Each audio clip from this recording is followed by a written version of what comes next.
All right, guys, Wages World coming at you here. Hey, yeah, the filament has now hit, and we are in a geomagnetic storm, G3. And so what's that all mean? Well, we talked a little bit about this yesterday. They were forecasting a G2 from this plasma filament that erupted off the sun a couple days back. They are technically in their cushion, their time frame cushion. You know, it roughly got here about, I would say, 10 hours early, maybe 12. They give themselves 7 hours of a buffer on either side, plus or minus 7 hours as far as what they forecast. So it's not that far off, but it did get here on the earlier side. So what's that mean? Typically, that means it's moving faster than what they expected. Okay, so what does that mean? Well, that means most of the time we're going to take a bigger hit. So yeah, and that's kind of what we're seeing here, because they only forecasted, if you look right here, guys, G1 to G2. And it was supposed to start at about 3 UTC. Well, it started way back here. Okay, you can see right here where this is a 7. That there is a G3 level storm. The 7 is a KP. That is just an index that they use, much like a severe thunderstorm, tornado warning type of situations here. But that's what that is. And we did have another flare. So we got more solar weather coming. Now, there was a flare, I think it was another filament release, and it may have even been a flare on the back side of the sun. Okay, because I seen a couple of halos, and it went off the back. They weren't coming at us. So I didn't really worry too much about talking about it. But as you can see here, the protons jumped up. That means that there was a, excessive amount of protons that got shot out, and it came over and got us. It hit us. That's what we look at for radiation storms. But here's another flare. Also, these right here, guys, the X-ray flux, what happens is this ghost satellite that's collecting this data, it gets in a position, right? And it cannot transmit back. So that's basically a radio blackout with the satellite. So these, signatures that are going down, that's what those are. They know when it's going to happen. They know exactly when and how long they're going to last, all those kinds of things. I believe you can go over to the website there and actually look at that and see when that stuff is going to happen. But yeah, so we've got this thing coming early. Now, are we going to get any stronger than a G3? I talked about that a little bit yesterday, and my thoughts was, I thought we were going to get to a G3. Now, anything stronger than that, I was kind of timid to say it. It is a possibility, because I'm going to show you guys the magnetosphere here in just a minute. And it's a significant hit, guys, and it's something that's going to last, just for a few more hours, I would think. But some of that magnetism is going to hang around for a while. So, yeah. But, again, what's that all mean? Well, most likely, we're going to see some impressive aurora. That's probably going to be the biggest thing that we're going to see. But, let me say this, guys. I guess it ain't the biggest thing. Just about an hour after this hit, guess what? We had earthquake. We had a 4.5 in California, and for that area, 4.5 is a significant hit. Okay, but is it directly related? I think it is. Okay, there's a reason why they're researching this out together now. Space weather and USGS. They're tying it all together, and I've talked about that a lot. So yes, solar weather does affect seismic activity. We talked about that for a few minutes over on Marfugal when I was live with them yesterday. So yeah, Dex kind of pointed it out, reminded everybody. And again, I've talked about it so many times, but we can't just point to one data point. There's so many variables when it comes to forecasting earthquakes. I'm no good at it. Just saying. I don't have the knowledge for it. I could get good at it, but I choose to concentrate on this. Go check out Ron Tyler over at Emergency Management Associates. His link is in my description every video. So go check him out. He's a really good guy. He reports on all the earthquake stuff. And obviously all the bigger names like Dutch and everybody else there too. So, but yeah. Let me take you guys over here to the Discover data, which is the space weather conditions. Okay. And what we're looking at here, guys, I talk about this all the time again, guys. This is something that's not new to anybody that's been with me for any significant amount of time. If you look back here, you can clearly see when we started getting hit. You see how flat all of these data points were? And then all of a sudden, all of them, not just one or two, they all moved. Okay? Telltale sign of some sort of space weather. It could be CMEs, it could be a coronal hole stream, any of that stuff, right? But remember I talked about a lot about the -6 on the BZ. See right here? That's a -8. It got down to -16 right there. And again, it doesn't have to get extremely low to get a big hit. It's just letting more of that stuff in when it gets to -6 or more. Or I guess less than a -6, if you want to look at it in terms of mathematics and negative and all that.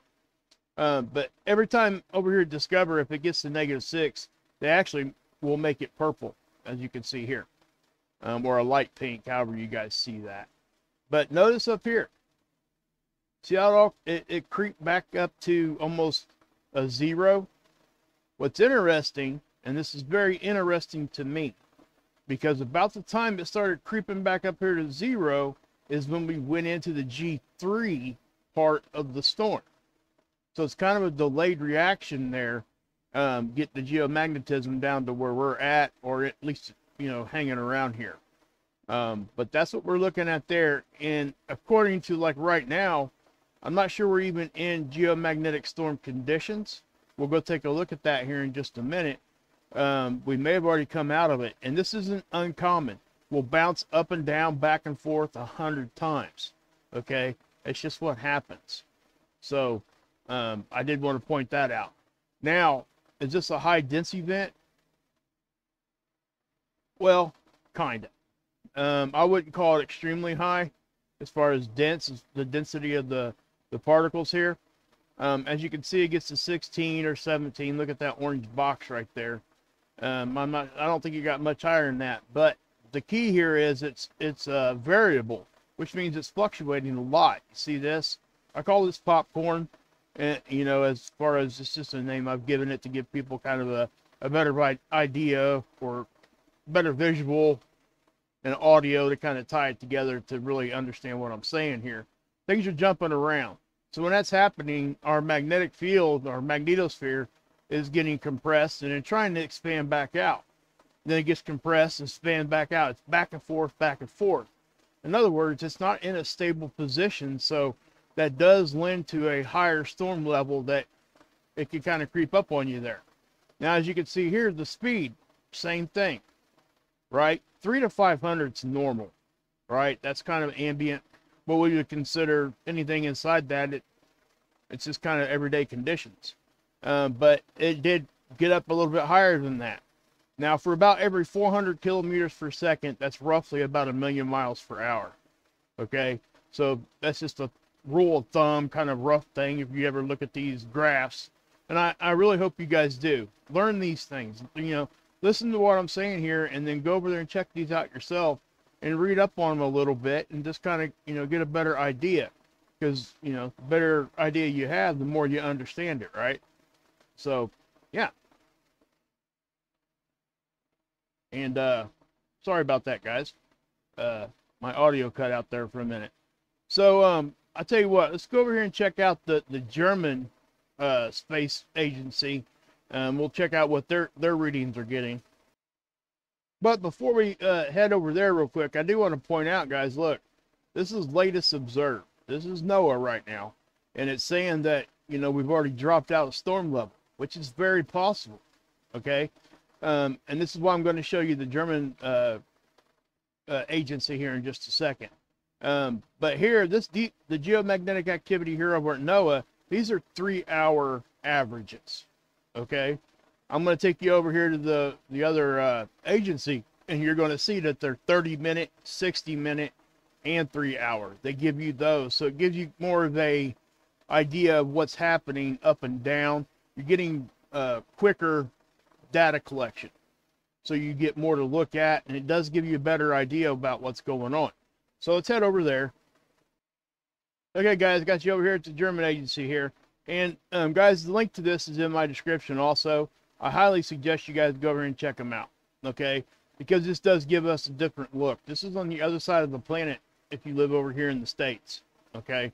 So, you know, it's good to look at all this, is what I'm saying. Now, you got the HP index here, 30. HP 30. Those are 30-minute increments. Notice how we got to about a 7, I'd say it's like a 7.3 or a 7.4. I don't know for sure here, but you can tell how we went to a 5, which is a G1. Then we went up to a G2, and I watched this happen live in real time as I was watching everything. I waited a few minutes before I did started this video up, but yeah.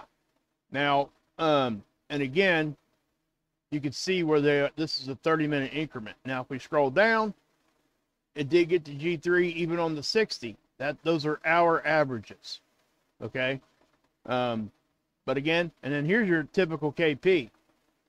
If you notice, it doesn't really show it getting to a 7 because they're taking all those data points in that 3-hour time frame and giving you an average. That's why I think it's better to look at this, because we did get to that level right there. And, you know, does it really matter? Well, it would matter, because if you go from a 5 to a 8, maybe that quick, that could really give us a good hit. I mean, a big hit. So it's, you know, and we wouldn't even know the difference because we would be seeing an average, because you would get a 5 all the way to an 8. What if it was 5, 5, 5, 5, 5, and then all of a sudden 8? Maybe it wasn't a, you know, just a slow increase to that. Most of the time it's not. So that average really does kind of mess with you a little bit. So I just wanted to point that out. Okay, guys, I got you over here at the magnetosphere tool. And as you can see, this is the velocity. It's not hard to see that we got something going on here. Now, you see them hitting right there? It's going to be like little waves of stuff.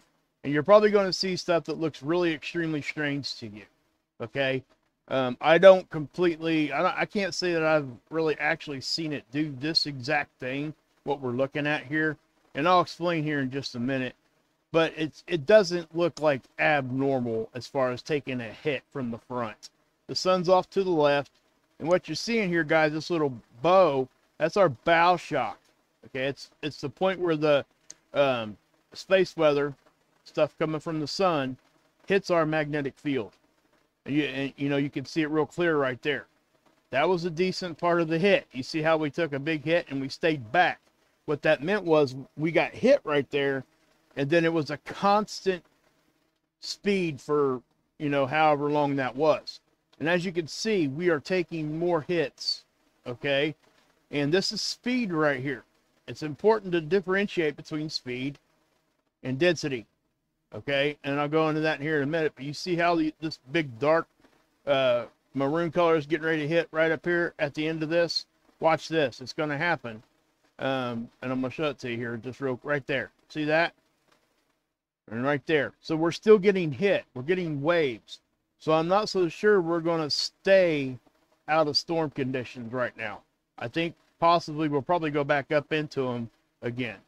Now this is the density. When you got high speed, you get low density. And low density on here is white. So when the speed slows down, you'll see it. Not always, but there, you see how it went dark again? That means there's a big barrage of high dense particles hit again.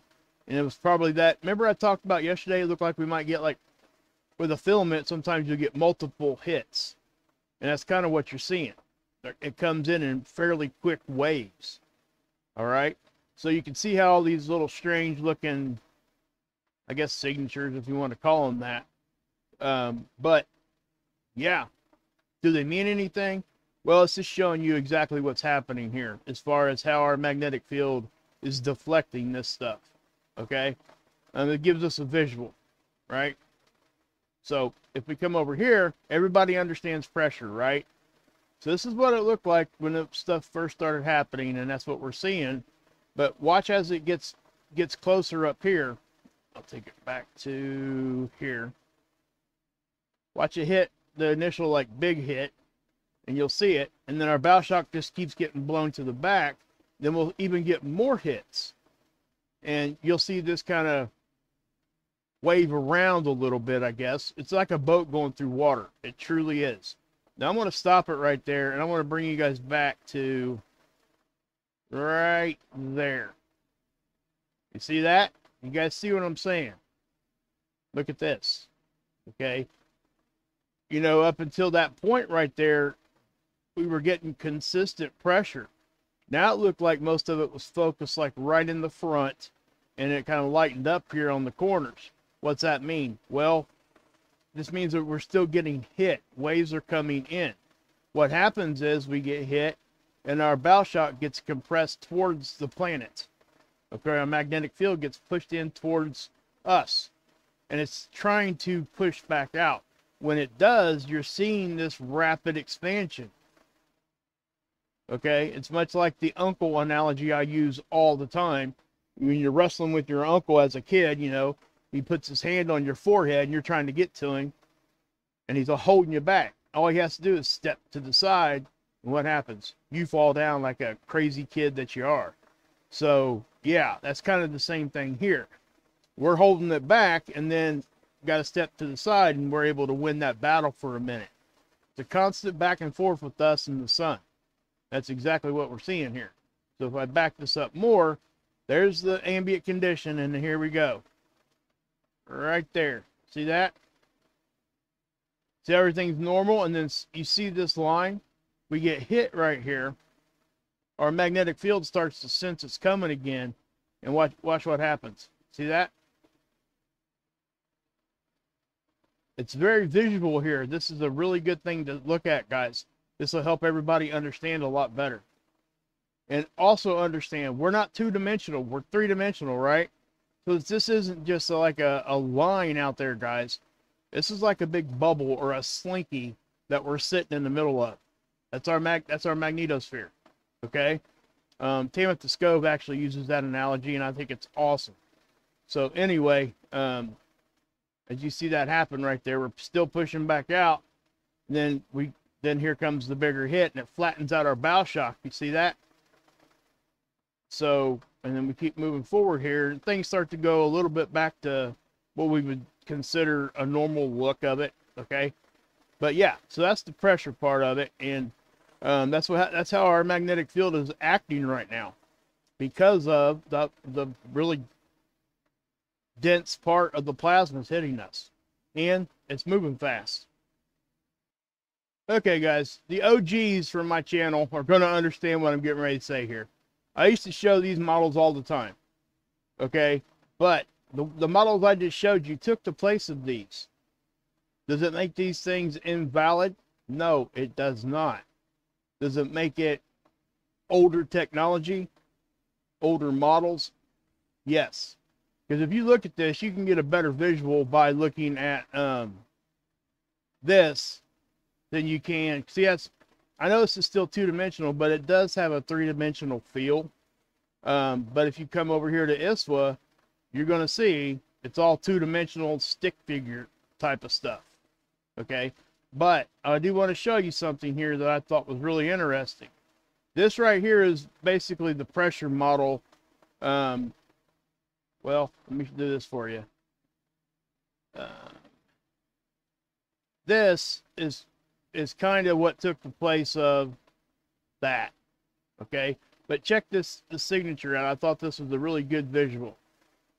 Okay, so we're getting knocked around. The sun's off to the right on this one, guys, just so you know. The other one's, it's coming from the left. It's just the way the models were made. Okay, so to do this, check this out. You see that? What's that look like? That's waves of stuff coming in, hitting our magnetic field and going around. Okay, we back it up like that. There you go, right there. See how it hits, and our magnetic field is pushing it blocking it, forcing it to go around us. See that? But I also want to point this out. You see this? It's probably getting in right there at that point. I can't say for sure, obviously, but it does look like that might be an entry point for a more of an intense flow to kind of come into our system.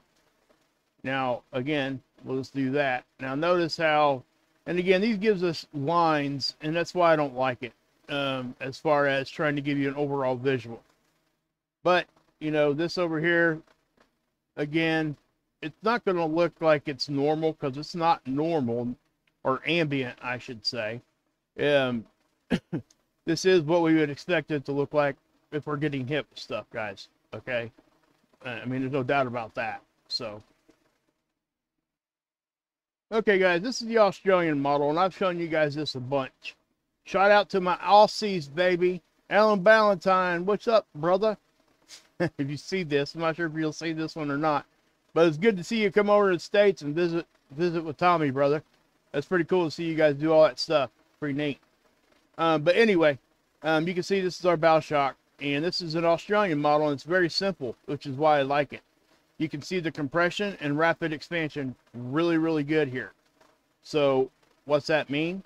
Well, here's the 19th. You see how we pushed out? And this also gives you an idea where the satellites are at. And this did get compressed inside our satellite line. What's that mean? That means the satellites at that point would be outside of the protection of Earth's magnetic field. So anything it's getting hit with is just wide open to it. And that's why, you know, these geomagnetic storms are really significant and need to be paid attention to by these things. So, yeah. Not by these things. We need to pay attention to it. Right? Okay, guys. This is the geoelectric field model I show you guys all the time. Again, we know that space weather has an effect on seismic activity. And I'm going to show you guys something really, really interesting with this one. Like I mentioned earlier. See how NOAA's here. Okay, Canada's even involved in this model because it's showing Canada. Natural resources from Canada. And USGS. Why would they be working together? Well, like I said before, they are piecing together that space weather has a direct effect, if not an indirect effect, on seismic activity. Earthquakes, volcanoes, all of the such. So, let's go ahead and play this model, and what you're going to see, and what this is it's an attempt to show you the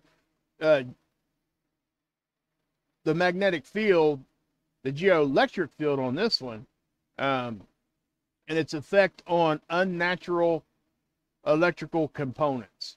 Okay, wires, transformers, anything that's not naturally there, right?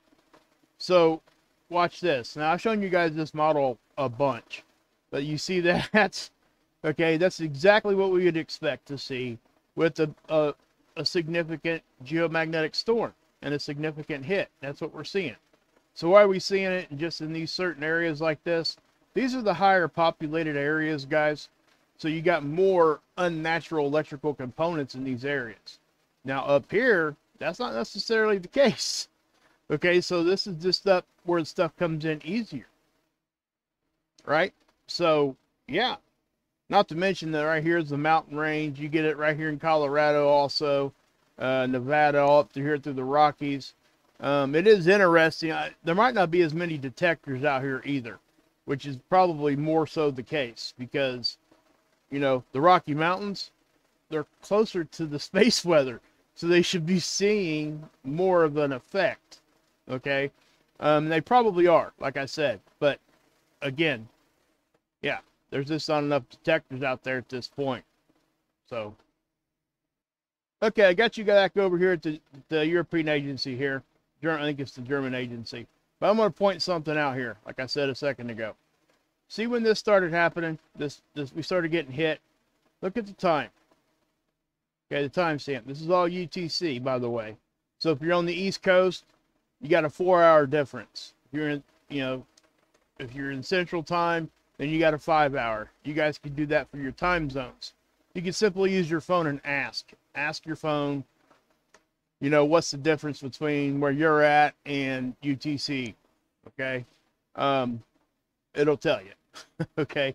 So we actually started getting hit like right before this. Well, I tell you what, you can see it here, even back here. This was a G1. It started probably around, 8 o'clock, 8 or 9, probably more like 9, closer to 9, right here on the end. But that's when we started getting hit right here, right? So why am I just pointing that out like that? Well, let's go back over here to this agency.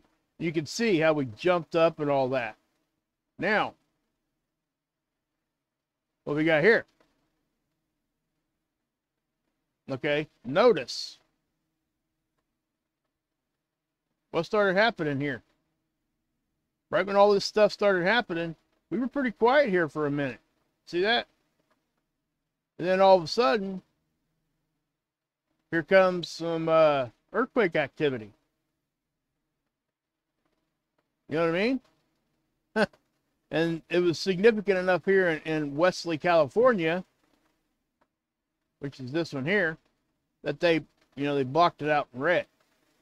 Now, these are just happening too. You got a 5.8 in Japan right now. You got a 4.6 here in Afghanistan. And these aren't like, huge ones, but they're significant quakes. And they didn't really start doing that until the solar weather started impacting us a few hours before these. Okay? So, in my opinion, yes, this is kind of some data we can use to show you that, hey, space weather has an effect on seismic activity. Can I tell you exactly how much or exactly what kind and how? No, I can't. I'm just telling you that every time we see these big solar events, typically seismic activity increases. Okay? And again, because the stuff's coming into the system. Energy in, guys, means energy out. We have to remember that. 100% have to remember that. So yeah. Okay, so I got you up here at the Aurora models. And the one on the left is the northern hemisphere. The one on the right is the southern hemisphere. So let's play these and check these out. You're going to see it get red. It's going to get red pretty good. You're going to see it stretch down into here. As a matter of fact, Ilea likes to, most of you guys know who Ilea is. She's a mod over on Marfugal, and I mod over on Marfugal, so we're friends, right? I was on her channel once before and actually won a really cool boggin. It was a trivia game that we were playing for prepping. It's cool. It was a really cool format she was doing. And just like life and family, those things take precedent. So she's not really doing that anymore currently. She may get back to it. I'm not sure. But she likes to look at Aurora and try to find Aurora when it's down close to where she lives. She lives in this kind of latitude area, right? So as these things stretch down, you see how it does. Now, we got pretty intense there, but it really didn't come down real far. But I'm not sure that it did, we just have to wait and see. Because cracks can open up in our magnetic field, and Aurora can pretty much show up anywhere. So I just wanted to show that to you guys. And I think it's important to look at this. This is stuff that's really cool. It's a positive thing, Everybody always looks at the negative from space weather. I think it's cool. I think a lot of it's beautiful. I really do. Does it have some negative denotations to it? Of course it does. I mean, we can really take some, if we take the big one, everybody, that's going to happen eventually. It's not a matter of if, it is a matter of when. I can't tell you when. I don't even try to speculate hardly at all anymore on that because I simply can't. So, but at this point, this is the positive thing of these hits that we're getting. Okay, guys, I got you back over here at ISWA, but I got you. This is the SDO imaging. Okay, we've had another flare, and we've had another eruption with some of those flares, and it is Earth facing. Now, is it coming at us? I don't know yet. I have to wait on the models to update. But let me show you guys this here real quick. And we'll take a look at, this is the 131 angstrom, and there was a flare right over here that was fairly significant.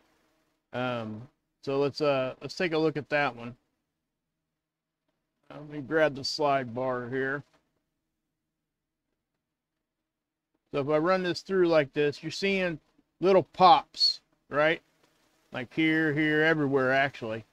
So let me go forward here. You're going to see a flare over here that's pretty significant.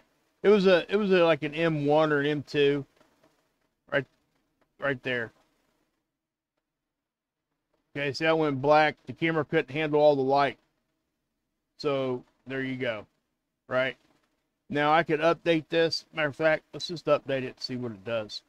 It's going to give us some more imaging, so that's always a good thing. But while it's doing that, let's go over here to the 304. Let's update that one. Okay. So let's do this. All right. So what are we seeing here? Well, let's find out. Right.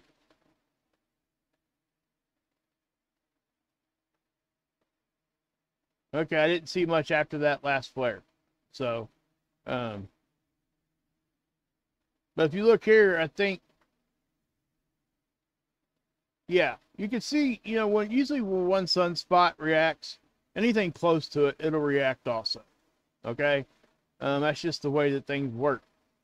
You know, if one thing gets destabilized next fairly close to another, makes sense, right? That it's going to get destabilized also. But the 304 here, guys, is usually what gives us the really neat looking images. Okay, so I really hope you guys, you know, like this imaging, because I think it's just really cool looking stuff. All right, so let's grab this one and see what we get.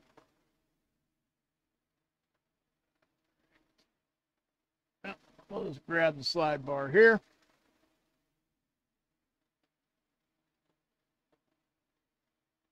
Yeah, I mean, you can see all the plasma, guys. All this stuff out here, this is plasma.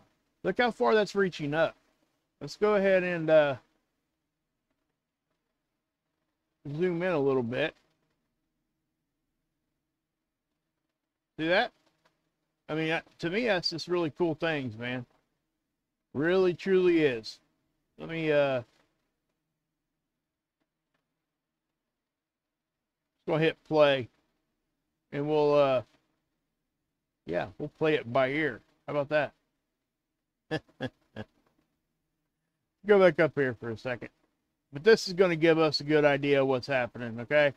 It'll give us a good look at this stuff.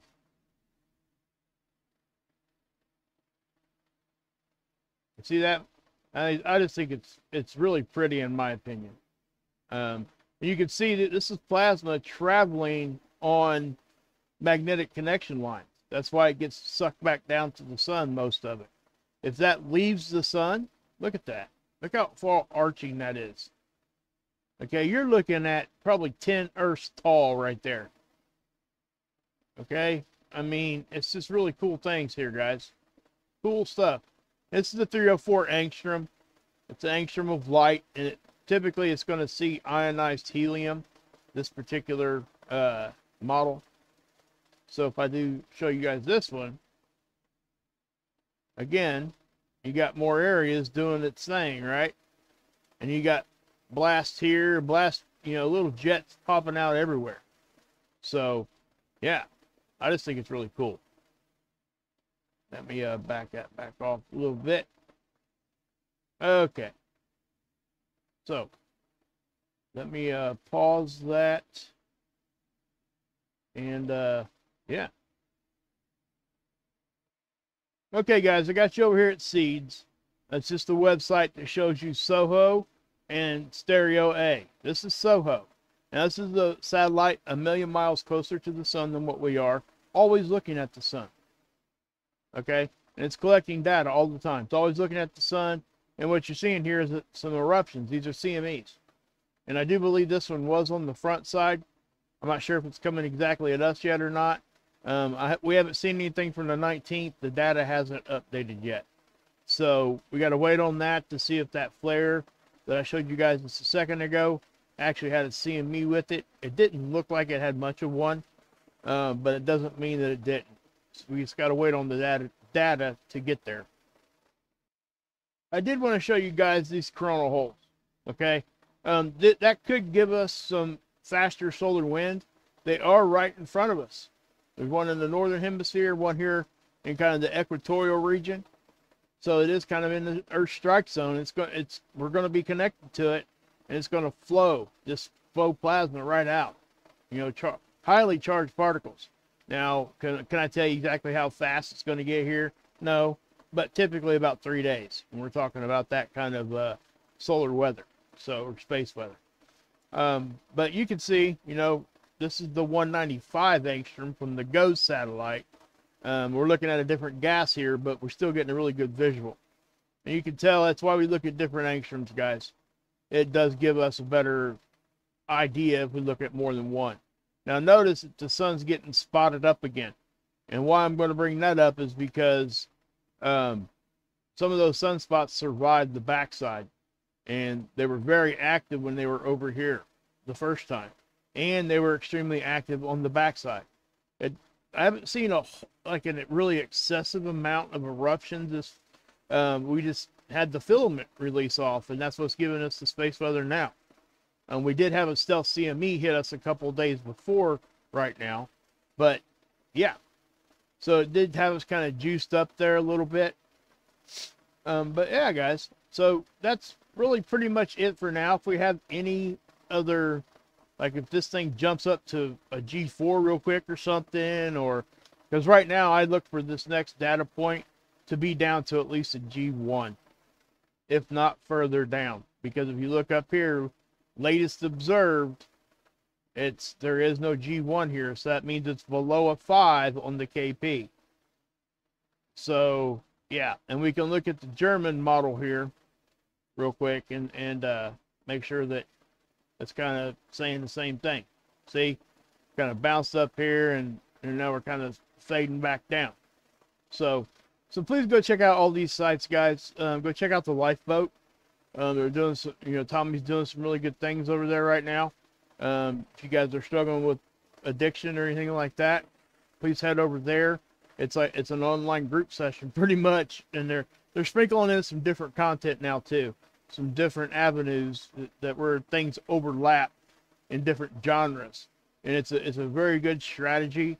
It's a very good thing to keep a channel moving forward, and I think it's important that we support that. And you get the chat over there is like none other. Well, yeah, I mean, Wages World chat is very similar also. It just is. And even Marfugel, same way. We all talk to each other. We become pretty good friends just from talking to each other in a chat, because you're there for years most of the time. And now over on the lifeboat, it's been there for over 2 years. So people are getting to know. A lot of them came from here at the beginning anyway, and from his brother's channel, Chase the Heat, Johnny Scoville. If you guys like peppers and watch people eat hot stuff and challenges and stuff like that, go over and check out Johnny Scoville over at Chase the Heat. But and again, Marfugel, guys, please go check out Adam and Dex over there. It's just really good alternative news. It's awesome. They back it by sources, and I've spoke about it a lot. But check out Ron Tyler, guys. He's doing his thing, right, with the earthquakes. And anybody else in my subscription list, please go check them out too. Yeah. There's people out there that know a lot more about this stuff than me, and you'll see a few of them in my subscription list, and I'm not ashamed of that whatsoever.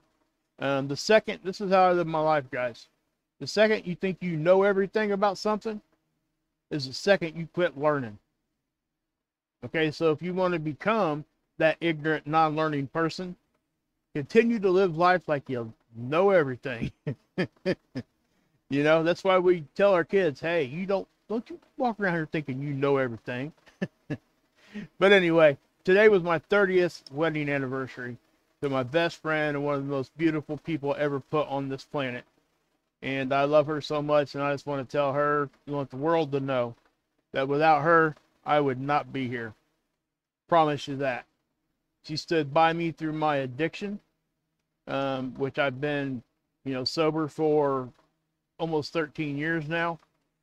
Got married when I was 18. We've been married 30 years. And I wouldn't want to go through life with anybody else but her. And it's just, yeah. So, just wanted to say that too. But yeah, guys, so if anything else happens, I promise you I'll be back on here and give you guys an update. So we'll end it right here, guys, on the magnetosphere tool. Yeah, you see that hitting, don't you? It's still hitting. So we're going to pay attention to it. Please come back. Please share this out, guys. It's so important. That's how if you want to really support me, please share it out and turn your notifications on. Come back. I'm trying to post every day now, as you can tell. So please come back, and if you want to share it, please do. Leave a like, leave a comment. It's important to leave a comment too after the stream's over. I know it sounds like those things don't matter a whole lot. I know you hear a lot of content creators or quote unquote YouTubers say that. The reason why is because it does affect how many people this stuff gets put in front of. Okay, and I think it's important to bring awareness to space weather. I really do, because there's not a whole lot of people out there that even know what that even is. Okay, and this can make or break, and in my opinion, it could be the straw that breaks the camel's back. Eventually, it could be 2, 3, 10, 20, 200 years down the road. I don't know, right? None of us do exactly. But we do know that things are changing, and we do see things, and this is what's happening. So we just pay attention, and, even just regular, from time to time, hits from the sun. Guys, those can really give us issues, especially now with our technology. Because if we start having issues from the sun, it's going to affect how stable our technology is, quote unquote, our electricity, pretty much. Okay? It affects a lot more than that. It also affects your body. So keep that in mind also. Doctors pay attention to this. So please, guys, share this out again. Trying to get back to doing this every day. I hope you guys can support me in that. And, thank you to everybody that came over from Marfugo yesterday. I gained quite a few subs yesterday, and it's nice it's a good feeling. Because people want to hear what I have to say. And that's why I do this. So, anyway, guys. God bless. Yahusha saves. And as always, you can drink this Kool-Aid.